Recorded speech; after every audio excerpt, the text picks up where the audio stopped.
Hey, there we go. My banksters. Top of the morning to you, even though it's the afternoon. Oh shit. Okay. My banksters. Welcome to the bank. You here with a teller? Rob the bank, as I am. Let's dive deep and get rich. So, I've been doom scrolling on Instagram lately, and I've been seeing kind of this reoccurring theme of people who talk about cash isn't king, or what this whole notion is of cash isn't king. Now, I don't want nobody, I don't want my big banks to misconstrue this. Cash will always be king. Now, whether that is cash in the sense of this, a fiat or currency that's able to be traded, um, that's able to be traded without traceability and instantly. Okay, that's what cash essentially is. It's cash that can't be traced and can be traded instantly. Okay, so um, it's just a glorified certificate saying that I got this type of money. So when people say this, I wouldn't say they necessarily wrong. What I would say is I think they have a wrong perspective of it because cash is this. Okay, let's do the inverse. Because if anything that we think, we got to do the inverse to actually see if it's actually true or if there's any falsehood in it. Which means this. Okay, if cash is not king, why do most Fortune 100 companies, we ain't gonna go to 500. We could go to 500 because it'll be the same, it's the same recurring thing. Why do most Fortune 100 companies have a ton of cash on hand? Why? Because they know and they understand that when they want to buy a company, they just spend the cash on it because they get a better deal with cash. We don't have to waste any time on having to get the leverage to be able to pay for this um, when the banks come through. We can just pay cash and get it over with. Look at most of these companies. Amazon, they have about 100 companies under their uh, Amazon name, under their Amazon umbrella. Same with Facebook, same with Tesla, same with OpenAI, same with Nvidia. All these companies have the same recurring thing. Same with Facebook. They have this recurring thing. Now, coffee break. Now,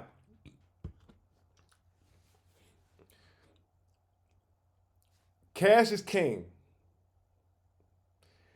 but leverage is the queen. Why is leverage the queen? Okay. Just like on any chessboard, cash can only make one move at a time. But it's the most powerful piece on the board. Cash is the most powerful piece on the board. And this is why. I don't if you haven't heard this, I'm gonna give you a tidbit to take for axiom to take for the rest of your life. And this is probably one truth that you can never live without. Money talks and bullshit runs marathons. Money talks and bullshit run marathons. I.e., if I was to sit here and say you had something for sale, and I wanted to give you, and you said it was $10, and I say I have $7 cash for you right now, the likelihood of you selling it is way greater than if somebody says I have $5 now, but I can get you $5 in the future. You'd be like, bro, that means absolutely shit to me. You'd be like, what the fuck I'm gonna do with that? $5 in the future? Fuck that $5 in the future. I got $7 hard cash right now, ready to go. It's way greater than somebody just having than having that. Now, what happens? Okay. Now this is why uh, cash is king and leverage is queen, not credit. See, a lot of people confuse these two type of things: credit and leverage. In the same family, let's say it like this: credit is the ugly sister. Leverage is the fine sister. Okay, same family, completely different paradigms. Okay, completely different. One gets treated a little, you know what I'm saying? It's completely different paradigms. Reason being is because of this. Leverage is something that's backed. Credit is not backed by anything. Credit is a glorified system that says this person pays back their credit. They're good at making their payments. Okay? That's credit. Leverage says I have this house, I have this car, I have a CD, a certificate of deposit, I have stock, I have something that if I lose this, if I don't pay back my money, you can take this instead. That's what leverage is. Leverage is having the ability to back a loan with an actual asset. Now, a lot of people confuse or conflate leverage and credit because most people don't understand what those two things actually do. Now, I'm gonna give you a broke version of this, or like, and I'm only saying broke version because I actually went through this and I've actually done this. So when I say these type of things, I'm really talking.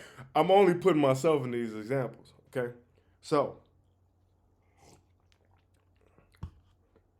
most people think about things in a weird type of sense, but think about it in this way: when you have leverage, okay, when you go get credit to pay for the loan of your car. That's credit. Okay? When you pay cash for your car and then go get a title loan, that's called leverage. When you go get a lease for your car, that is credit. They check your credit. When you go pay cash for a car and go get a title loan on it, that's called leverage. Reason being that it's called leverage because you already own the asset. Credit is because you don't own the asset. You aspire to own the asset, but you let me get it framed. You aspire to own the asset, but you don't own it yet. Leverage is that I own this. It's in my name. It's under my control. Let me say that better. Let me say it in this way. It's under my control, and I can leverage it to be able to get cash for it. It's different. Credit is I'm paying cash to obtain it. Leverage is I'm getting cash for it. I already control it and I'm getting cash for it.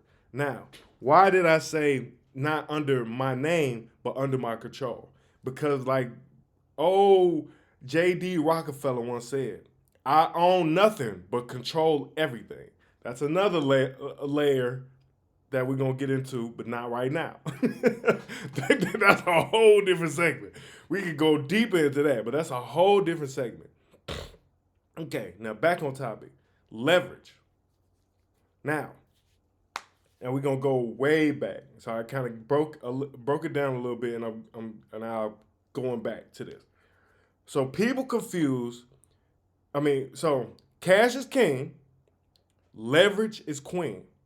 When you go on a board, okay, and this is why I'm gonna say why I'm structuring it this way. Okay?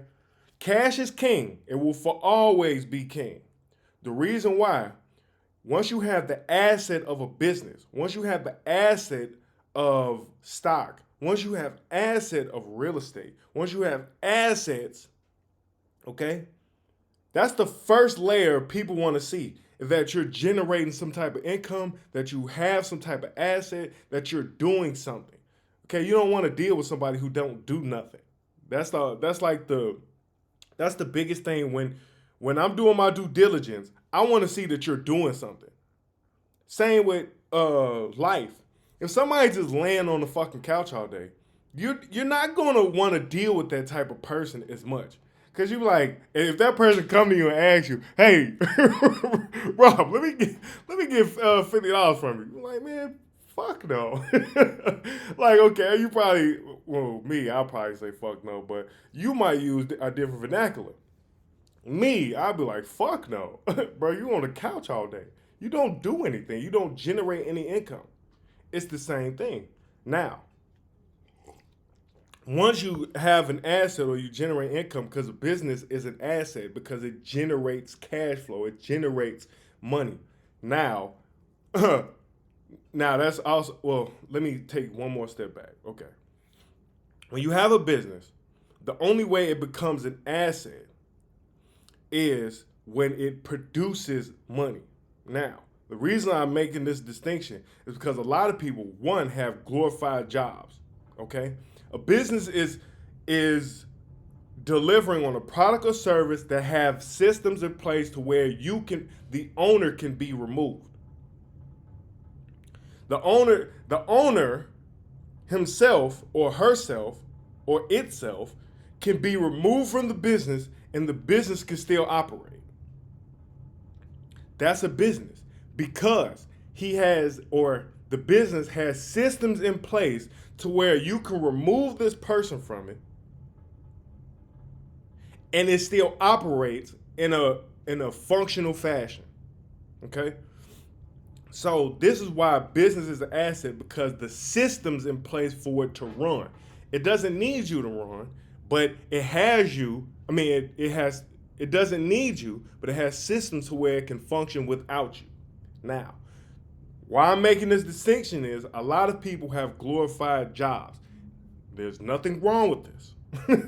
There's absolutely nothing wrong with this, because even I fall in that predicament, because I have a business, but I have a glorified job, which is fine, absolutely fine. But until you remove yourself from it, you can't call it a business because it doesn't have systems and operations to be able to function on your own. Me, I have the aspiration to. I'm built. See me, okay. I'll give you a little quick thing. I have a glorified job because I want to understand each part of this and then remove myself from certain things to have as less systems as needed as possible. That's why I do it, because I want to understand certain parts, and I'm kind of lazy sometimes. So, yeah, and I don't trust a lot of people. So I try to remove a lot of things from that could be automated without an actual human person, and then place human people where need be. That's neither here nor there. But going back to this. So when you have a business, when you have an asset, an actual asset, well, depending on who you're talking to, a business that's taking the loss can actually be an asset as well, because you can write taxes off. Whole different story, but we're going to stick to a very simple framework, which is this. You want to have an asset. When you have an asset that's producing cash flow, that's what cash is, because it's cash flow. You have something that has cash flow or potential cash flow. Okay? Leverage is queen, because just like on the board, okay, take this. Cash is king because it can make one move at a time, any direction. It can take it can go one move. Leverage is queen because it can go across, it can go as far as it possibly wants to in any which direction. Leverage is leverage is queen Because without the king, without cash on hand, you can't do anything with it. If your business doesn't produce cash, nobody gives a fuck. Okay? If you have absolutely no cash on hand, if your business does not produce any cash, they do not care. Your queen won't even get with you if you don't have any cash. I mean, but I'm a different type of player, so you know. No, let me stop playing.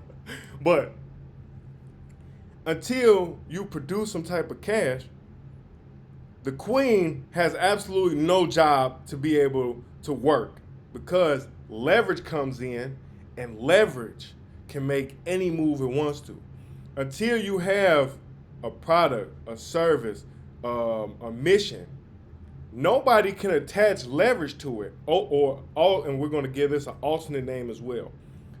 Leverage or OPM, other people's money. If you don't have a product, if you don't have a service, if you don't have a mission, like a foundation or something like that, nobody wants to attach. The queen doesn't want to attach herself to the king because it doesn't.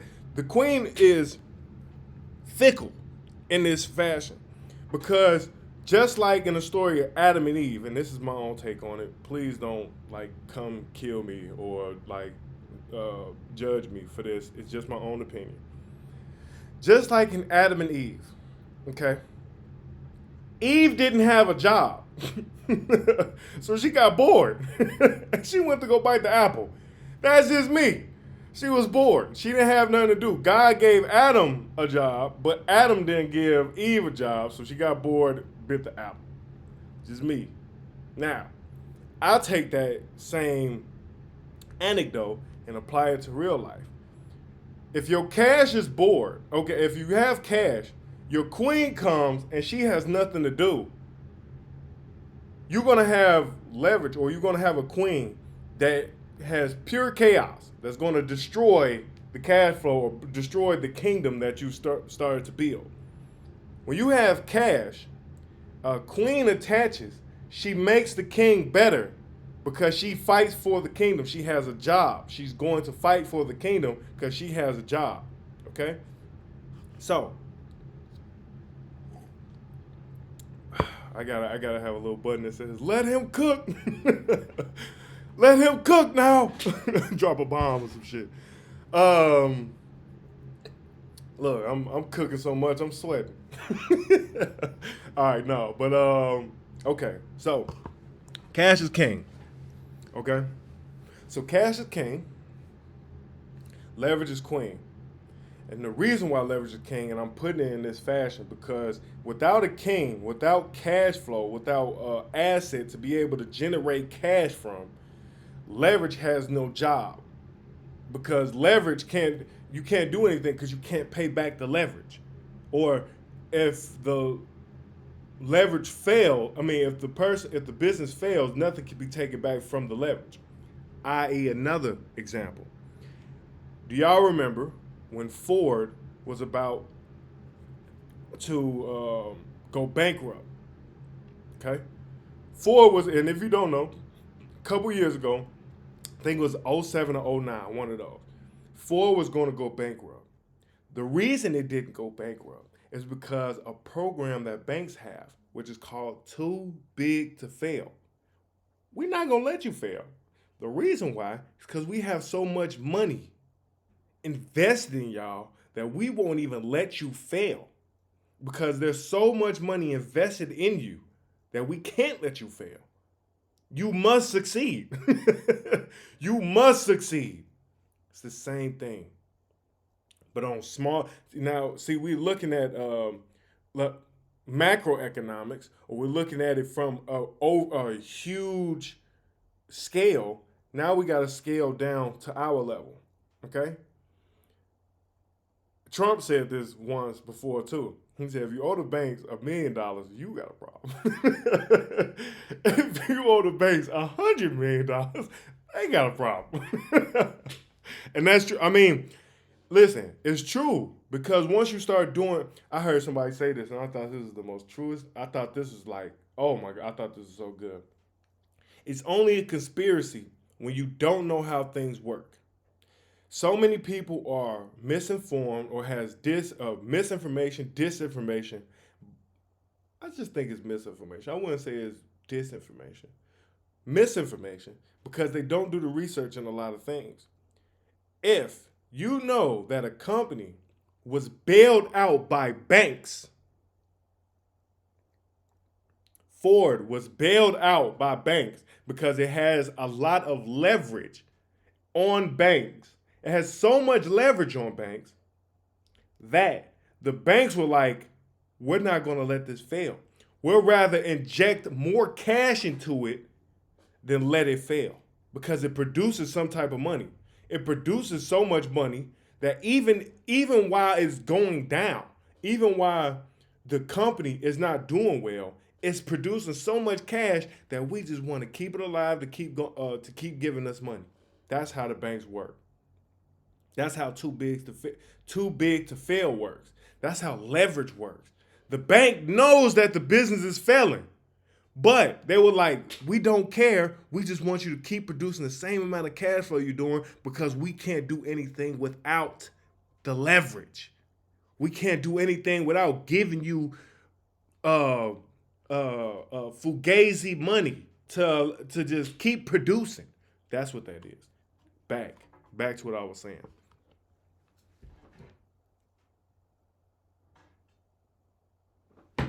Back to what I was saying. Now, how does one? Okay, so let's go back overview of everything because I know I've been talking for 21 minutes. Kind of go back overview of everything, right? So go back. Cash is king. Reason why cash is king because it's proof that there's an asset. There's a asset that you can be able to take advantage of. That it produces money. I.e., and this is only a few examples, you have a business that has amount of cash flow, amount of cash that's coming in. Okay? And I would even go as far to say that has profit. You don't really have a business if you have negative profit. Unless you are so big. I'm sorry. We're getting offhand. My mind be working like that. Okay. Asset. You have an asset. Income producing or positive cash flow business, or you own something outright. Okay.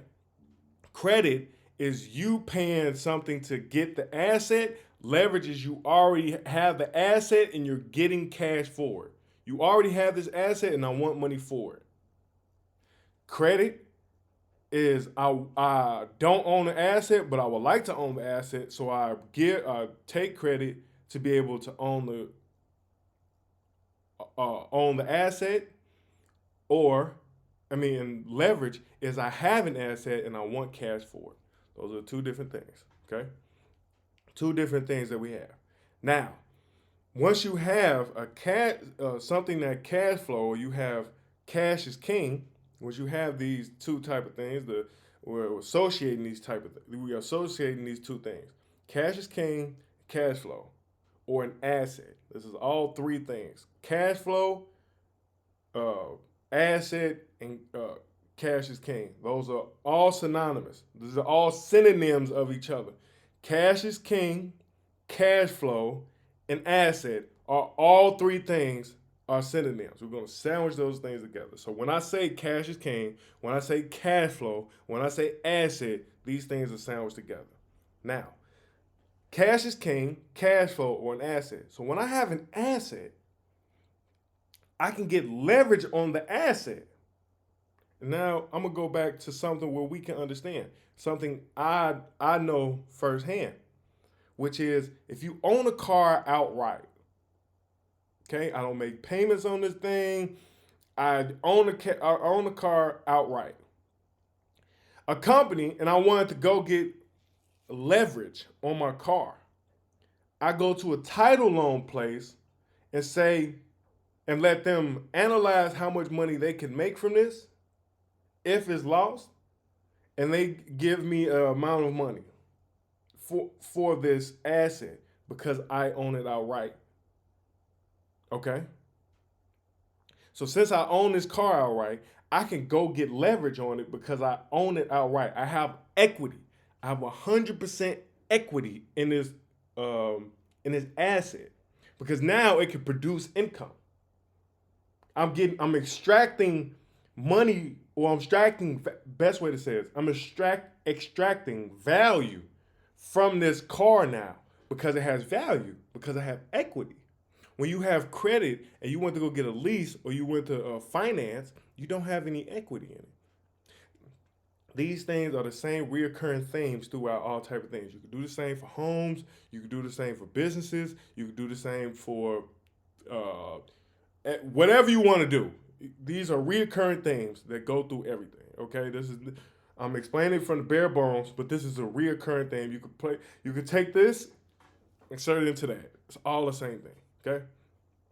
When I have a car that I have 100% equity, I have 100% value in. I think I can. I have 100% equity, and somebody else sees the value in it, i.e., a title loan company. They would be like, "Oh wow, we see value in this car. So if this person doesn't pay the loan back, we can just take the car back and then sell it for profit of whatever we give them. Because they're not. I mean, nobody's ever going to do that type. They going nobody's ever going to give you $7,000 for a $5,000 car. Doesn't happen. So we see value. The leverage, they come in and give you leverage on it. So let's just say 5,000.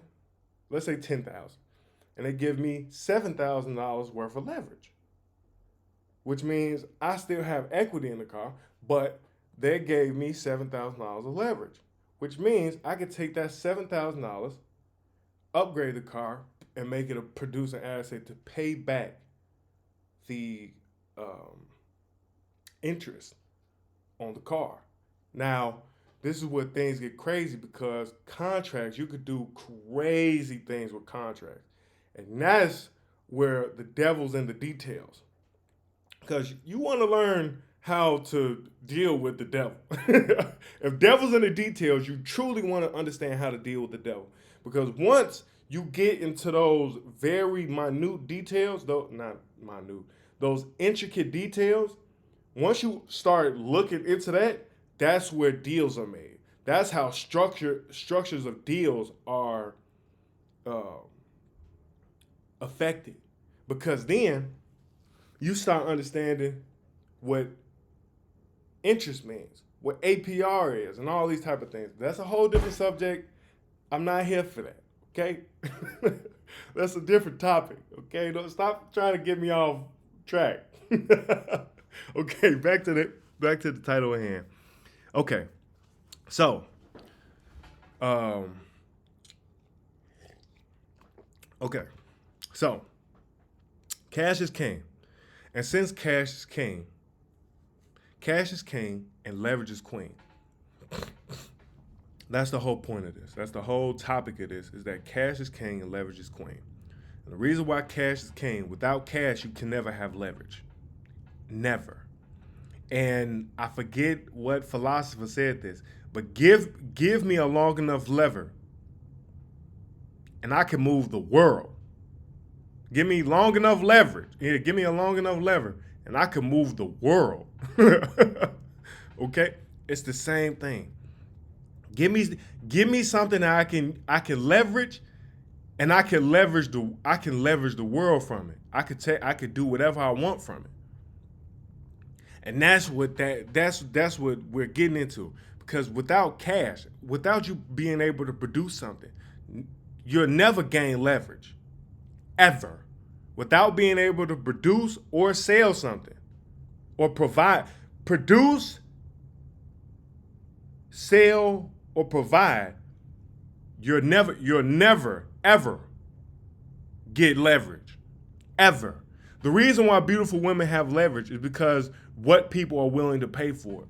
The reason why art sells for so much money is because how much leverage you can gain from, because how rare it is. The reason why you could buy art for $2 million, $3 million, most of the time because it looks like shit, but because how much people are willing to pay for it. The reason why video games cost the way they do is because how much people are willing for it, how much value people attach to it. The value people attach to it, that's the only reason why people pay that. And since they got that value Now they can leverage the value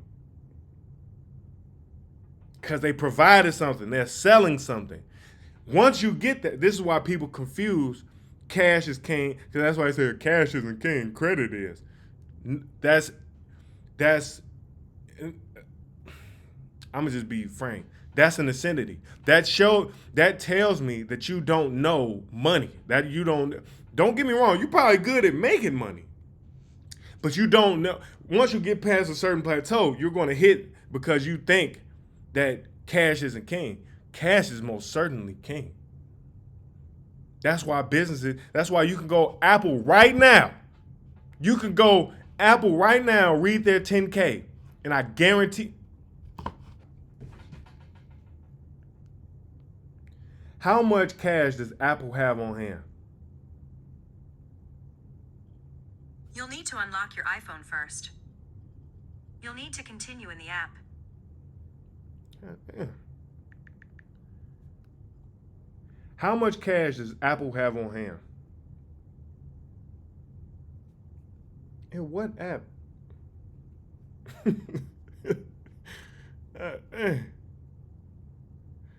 How much cash does Apple have on hand?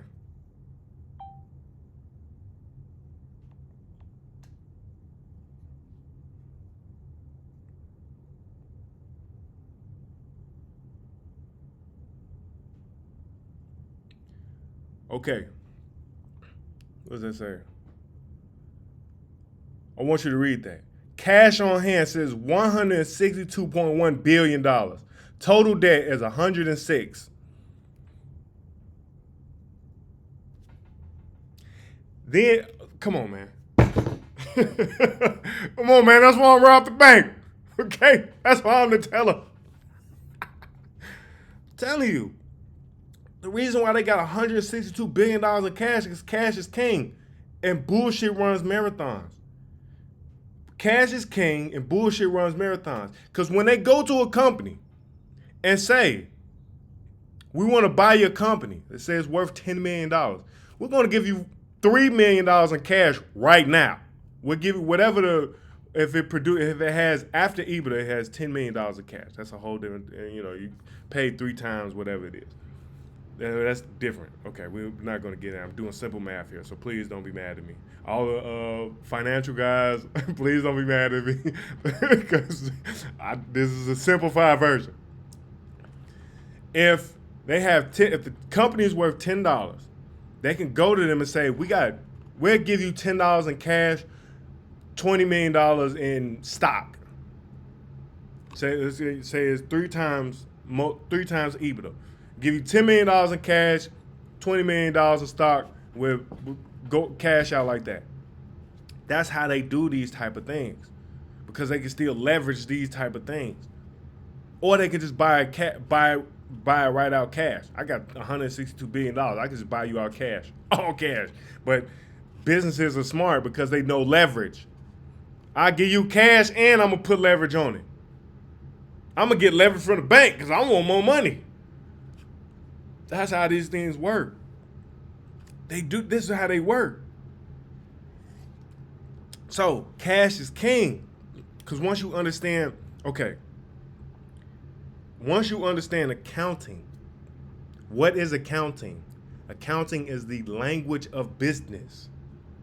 Once you understand accounting, this is why Grant Cardone can multiply or grow so fast, because his first degree was in accounting. See, a lot of people think Grant Cardone is this like fucking eccentric ass mogul, real estate mogul, who just, who's very aggressive and like does the type.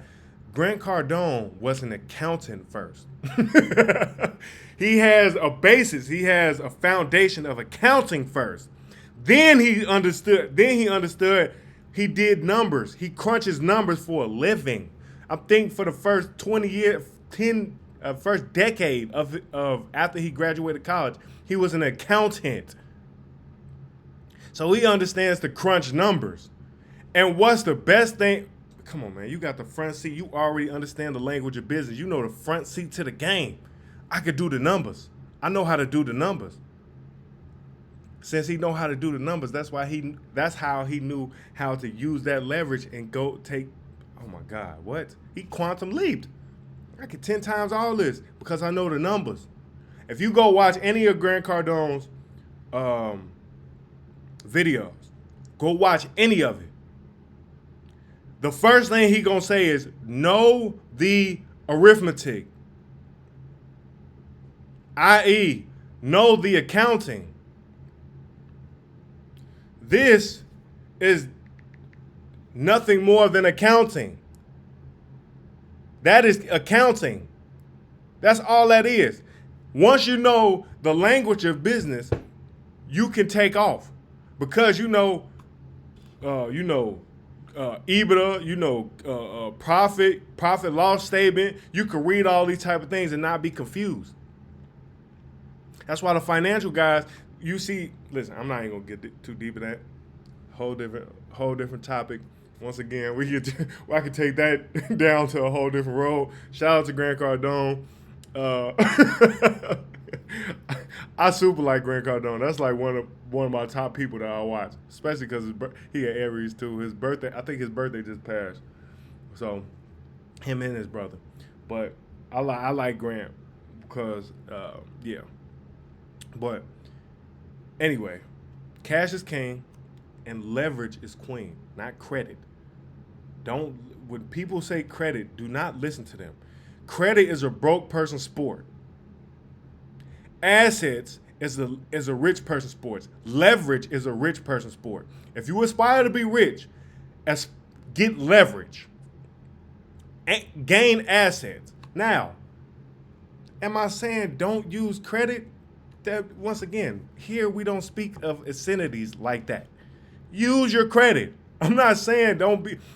If you broke, play a broke person sport. Long enough until you can start playing the big boy sport. Starting JV, get so good that when you go to varsity, they can't deny you. That's all I'm saying. I'm learning this shit late. I'm learning all this at 31. So I'm just gaining, once again, I'm gaining the leverage to be able to take that leverage and quantum leap. That's all I'm doing. That's all I'm doing. I'm learning this shit late. So since I'm learning this shit late, I'm figuring out how to do certain things. I figured out that I've been operating in a wrong fashion. So when you know that your business has been doing some certain operations wrong, you correct them. That's it. You just correct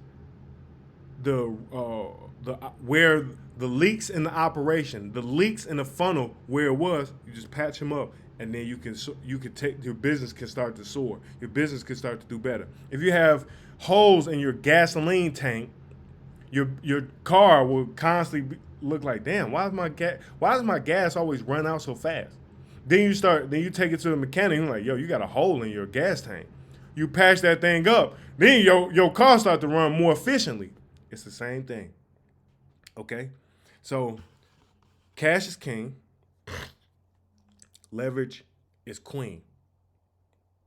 Now I want to break this down even more. Because if cash is king, leverage is queen, what would be the rooks? What would be the bishops? What would be the knights? And what would be the pawns? Because now I really want to break this down and actually kind of know what that is. Because now you can start. I'm going to do that. I'm going to figure that out. I'm going to do that. I'm going to take a lot of time to kind of figure that out. Because that's the whole game now. Because anybody ever tell you, business is war. And I genuinely mean this. Business is war. And there's going to be another segment that I'll do, another video that I do. Because in any game, you got 4 type of people that you ever deal with. Friends, you got friends, you got allies, you got enemies, and you got foes. These are the 4 type of people that you'll ever deal with. Ever in war, these are the 4 type of people that you'll ever deal with. And if anybody ever tell you that business isn't war, it's because they're trying to fuck you. I'm telling you that 100%. I'm telling you that 100 million billion %. If people ever tell you that business isn't war, they're lying to you, they're going to fuck you. I guarantee you, they're going to fuck you. Guarantee you. And I'm going to give you a quick synopsis of what all four of these are. You got friends, people who are 100% aligned with your mission, with what you do. These are people who will not turn, and it's very infrequently that you will find these people. It is not frequent that you will find these people. That's why friends are such, oh my God, friends are so powerful. Because once you have friends who completely align, say, look, I'm with this guy whether right or wrong. Whatever we got to do, I'm with this guy right or wrong. That's a friend. You got allies. Allies are like 75% with you. They're like, this guy's good at this thing, but after that, we're not going to really kick it with him. Because these two, allies and enemies, okay? The reason why these two are pretty much the same is you got these. Friend of foes are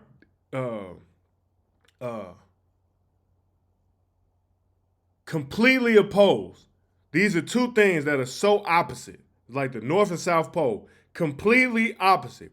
Your friend and your foes, your friends are totally with you, your foes are totally against you. These are people who hate everything about you. No matter what you do, these people hate you so much. Then you got the middle piece. This is why these are kind of tricky. The reason why is because an ally can seem like a friend, but these people aren't totally with you because at any moment they can switch to an enemy.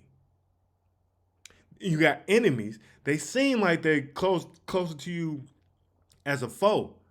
They don't really align with you, but at any point they can actually turn to an ally. This is why this gets really confusing because these two in the middle can switch. You got these two, they can switch real easily. They can shift back and forth on the board real easily. A friend never shifts. A friend is like, I'm with this. Listen, I live and die by this person.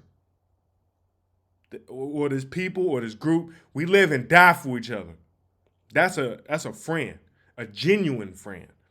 I'm with you whether right or wrong. Whatever happens, it happens, but I'm never turning my back on this person. I'm not, whatever comes with it, we just take it, we gonna take it on the chin and we just gonna go. That's a friend. You got allies. Allies and enemies shift. In war, I'm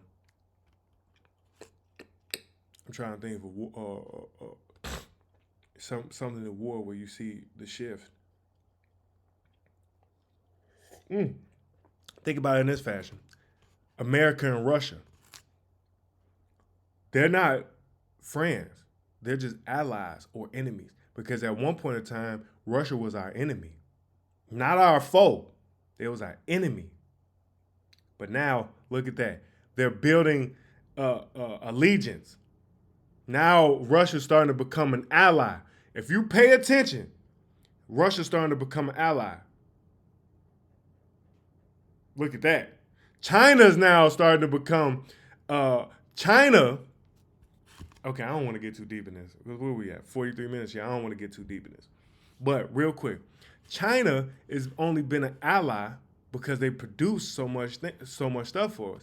When Trump started to put these tariffs on, they're starting to push them out the way. Look at how integrated China, I'm not even gonna say China, the continent of Asia has started to be instrumental in America, and not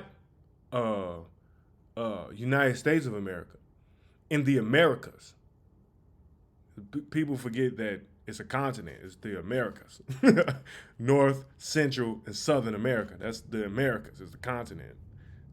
I mean, I don't know what common sense is common these days, but people forget. I think that's why people got mad when Trump changed the name from the Gulf of Mexico to the Gulf of America, because it's the Americas. That's neither here nor there. Please don't shoot me, guys. I don't want any smoke. Okay, I'm on unk status. I'm on unk status. Please don't shoot. Okay, I'm just the unk. I ain't even got no kids yet, but I'm on unk status. But neither here nor there. I'm gonna do a whole nother section on that on enemies, allies. The hell, friends, allies, enemies, and foes. I'll do a whole nother section on that because it's actually a paper, and I can really get kind of deep in there and talk about that a lot more. But yes. So to recap everything that I kind of recap the main point of what this is. Cash will always be king. The queen is leverage. Once you gain leverage, you can do anything with leverage. I give you long enough lever, you can move the world. Okay? Cash is king, leverage is queen. Once you start developing your kingdom, you can start doing some crazy things with leverage. But that's only when you can produce. When you can produce, when your asset can produce, when your asset has money to produce, cash that it can produce. As we've seen, Apple has $162 billion in free cash flow. $106 billion in debt. And I'm pretty sure let's do something real quick.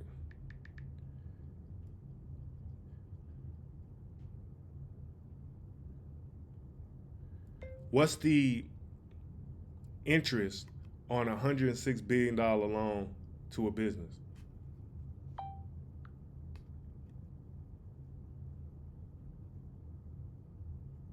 Okay, so I couldn't find just on the first hand, but let's say this. Okay, $1 million loan with an interest rate of 4% fixed for 20 years. This is how much. Business loan terms and payments amounts are variable based on terms and rates. Consider the $1 million loan with an interest rate of 4% fixed for 20 years. The monthly payments on that business loan would be $4,000. Now, if we take that and we extrapolate that and we go, okay, so, okay, 1,000. 1,000 times a million, yeah, if I'm not mistaken, is $1 billion. 1,000 times is $1 billion. Okay, so if we take 1,000 times 400 or 4,000, so pretty much we just adding 3 zeros, but I'm just doing the math on here just to be sure. So 477 4.15. Okay, so on $1 billion at 4%, locked in for 20 years, they're paying $4 million, pretty much $5 million per month. That's absolutely shit. On $162 billion? What? That's a drop in the bucket. That ain't shit. They could, listen. Their business could, their business could, oh my God. That's just on $1 billion. They got $106 billion. So, what was that? That'd be times another 100. Let's see. Yeah, times 100. But that's not right. I think it would be times 10.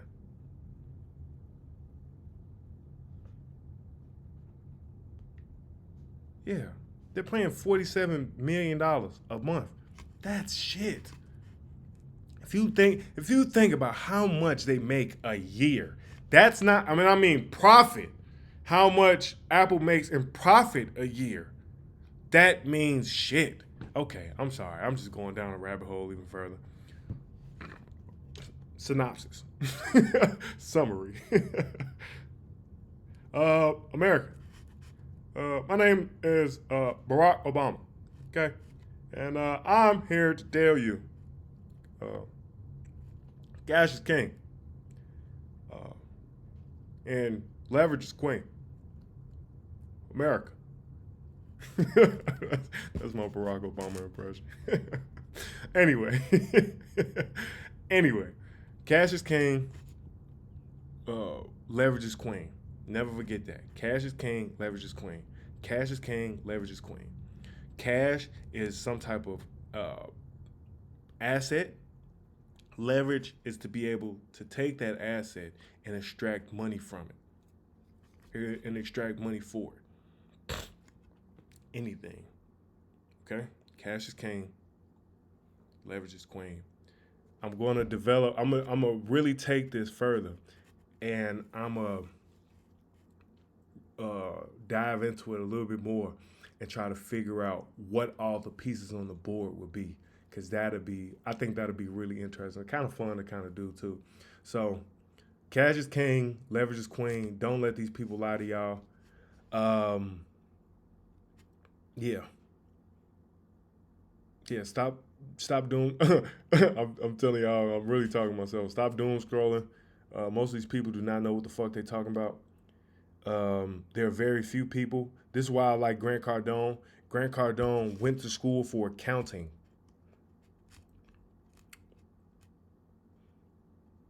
And this is why he's a billionaire. I would listen. This is why I listen. I personally listen to Grant Cardone more than I listen to anybody else. There's three people I mainly listen to now on the internet: Grant Cardone, Alex Hormozi, Ty Lopez. Those are the three people. But Grant Cardone is number one. If I had to choose one person to listen to, Grant Cardone, easily. And this is definitely not to say those other two guys are not masters in their fields, because Ty Lopez has been around for decades, literally I think for 2 decades, and Alex Hormozi has they're aligned. Alex Hormozi and Grant Cardone are aligned in many ways. Okay, so I don't want to take anything from those two guys. I just noticed a lot of certain things that relate more strongly to me than those other two guys. Now, I'm pretty sure once I progress past a certain level, or once I start leaning more into certain fields, those would be my guys. But overarching, Grant Cardone. I mean, I could listen to a lot of Grant Cardone and understand what he's saying. I'm not what the kids be saying. Say I'm on UNC status. What the kids be saying, I ain't glazing. Fuck off. Glazing. That's crazy. We used to say, don't get pregnant. Get off my dick. Hey, get off his dick. Boy, you gonna get pregnant. That's what we used to say back in my day. Like I'm fucking 70 or some shit. 31. Like, UNC status at 31 is crazy. Anyway, okay. Back to the topic at hand. Cash is king, leverage is queen. Be too big to fail. What's that program that we had in Chicago? I forget. It was called something to fail. Long story short, be too big to fail. If you owe the bank $1 million, you got a problem. If the bank owes you, if you owe the bank $100 million, they got a problem. Be the problem. Be the problem. You give them the problem. You don't have the problem. You. For sure. All right, that's the end of my segment. Let me see. Let's dive even. Catch me on the next one. Let's dive even deeper. Let's get even richer. Let's create more leverage. Let's create more value. Let's become a better asset. Update your software so your hardware can run efficiently. Yeah, I like that. I like that. Yeah, let me stop bullshit. But yeah, I think I got another.